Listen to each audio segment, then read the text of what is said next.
अस्सलाम वालेकुम स्टूडेंट्स। अपने इकोनॉमिक्स के पास्ट पेपर एनालिसिस के बाद हम अपना पहला चैप्टर स्टार्ट कर रहे हैं जिसे हम फंडामेंटल ऑफ इकोनॉमिक्स कहते हैं। इस चैप्टर में हम बुनियादी टर्म्स को डिस्कस करते हैं, लेकिन कोर्स के मुताबिक हमारा पहला टॉपिक जो है वो है डेफिनेशंस ऑफ इकोनॉमिक्स। इकोनॉमिक्स की 3 डेफिनेशंस हमारे कोर्स में शामिल हैं।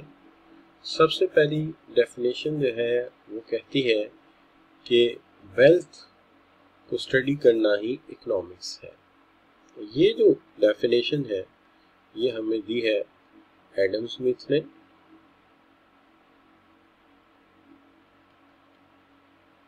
दूसरी जो डेफिनेशन है वो इकोनॉमिक्स को मटेरियल वेलफेयर मानती है।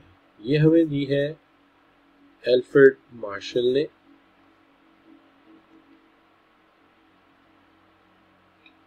और तीसरी डेफिनेशन जो है वो स्कैर्सिटी डेफिनेशन कहलाती है और ये हमें दी है लेनल रॉबिन्स ने।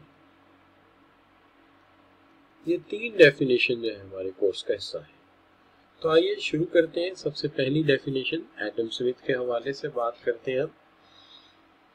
एडम स्मिथ के हवाले से जब हम बात करते हैं तो एडम स्मिथ ये कहते हैं कि इकोनॉमिक्स जो है उसके मुतालिक वो एक बुक लिखते हैं और बुक उन्होंने प्रिंट पब्लिश की है 1776 में। अगर आप मुझे ये कहें कि क्या किसी हार्ड एंड फास्ट अल्फाज में उन्होंने डेफिनेशन की है, तो हार्ड एंड फास्ट वर्ड में नहीं उन्होंने डेफिनेशन एक्सप्लेन की, बल्कि उन्होंने इस टॉपिक पे एक बुक लिखी है। इस बुक का जो नाम है वो है वेल्थ ऑफ नेशन के नाम से पॉपुलर है, लेकिन उसका रियल नेम जो है वो है study of nature and causes of Nations wealth.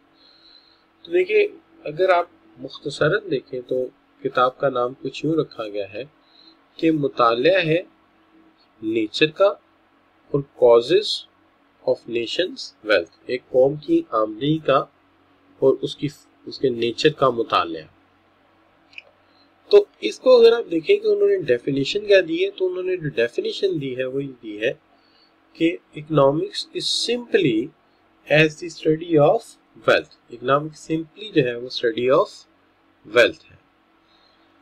तो अगर हम डिटेल में जाते हैं तो हम ये कहते हैं कि उन्होंने एक किताब लिखी 1776 में, जिसमें उन्होंने ये बयान किया कि किसी कौम की आमदनी और उसका नेचर क्या होता है। और सिंपली अगर देखा जाए तो उन्होंने इकोनॉमिक्स को नाम दिया स्टडी ऑफ वेल्थ का। अब अगर देखा जाए कि इस किताब में उन्होंने क्या लिखा था, किताब में अगर आप बुनियादी बातें देखते हैं क्या है, तो सबसे पहली चीज इन्होंने एक कौम की आमदनी के हवाले से ये जानने की कोशिश की कि एक कौम अपनी आमदनी को किस तरह प्रोड्यूस करती है। तो इसका नाम रखा उन्होंने प्रोडक्शन ऑफ वेल्थ, कि एक कौम दौलत कैसे पैदा करती है। दूसरा उन्होंने रखा कि ये दौलत फिर लोगों में तकसीम कैसे होती है, तो इसको उन्होंने कहा डिस्ट्रीब्यूशन ऑफ वेल्थ। तो डिस्ट्रीब्यूशन ऑफ वेल्थ का चैप्टर एक आ गया, यानी एक पार्ट आ गया। एक पार्ट उन्होंने रखा कि लोग आपस में गुड्स को एक्सचेंज या वेल्थ को एक्सचेंज कैसे करते हैं, तो उन्होंने इसको लिखा एक्सचेंज ऑफ वेल्थ। और चौथी बात जो उन्होंने की वो की कंजम्पशन ऑफ वेल्थ। इस तरह इसके जो है वो 4 मेजर हिस्से जो है वो बनाए गए। लेकिन ओवरऑल अगर आप इन सारी बातों को इकट्ठा कर लें एक जगह, तो इससे चंद बातें आप आगाज करते हैं। मिसाल के तौर पे पहली बात जो इन चारों बातों से आगाज होती है वो ये है कि जो वेल्थियर नेशन है वो ज्यादा खुश और मसरूर कुल जिंदगी गुजारती हैं, या अमीर रियासतों के शहरी ज्यादा अच्छी लाइफ गुजारते हैं।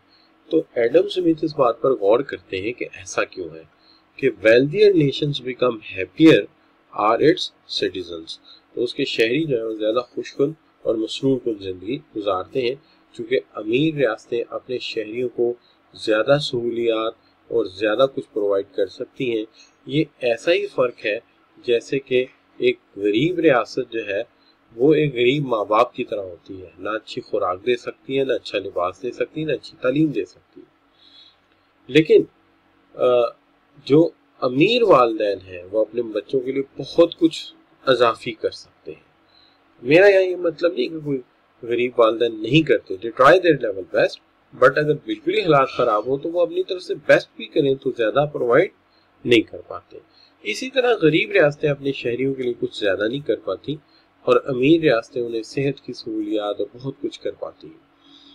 तो इन्होंने इस बात पर गौर किया है कि जो वेल्थियर नेशन है वो ज्यादा बेहतर तौर पर अपने शहरियों का ख्याल रख सकती है। लिहाजा इम्पोर्टेंट चीज जो वो फाइंड आउट करना चाहते हैं या अहम बात जिस पर वो गौर कर रहे हैं वो ये है कि how a nation can be wealthy. एक नेशन अमीर कैसे हो सकती है, दौलत कैसे कमा सकती है जिससे वो अपने शहरियों का ज्यादा ख्याल रखे। और इसी से तीसरी बात जो सामने आती है वो ये है कि इकोनॉमिक्स एक ऐसा सब्जेक्ट है जिसका बुनियादी मरकज इस बात पे है कि किस तरह कौमें जो है उनको अमीर किया जाए ताकि वो अपने शहरियों को ज्यादा अच्छी जिंदगी दे सके। अगर इस सेंस में देखा जाए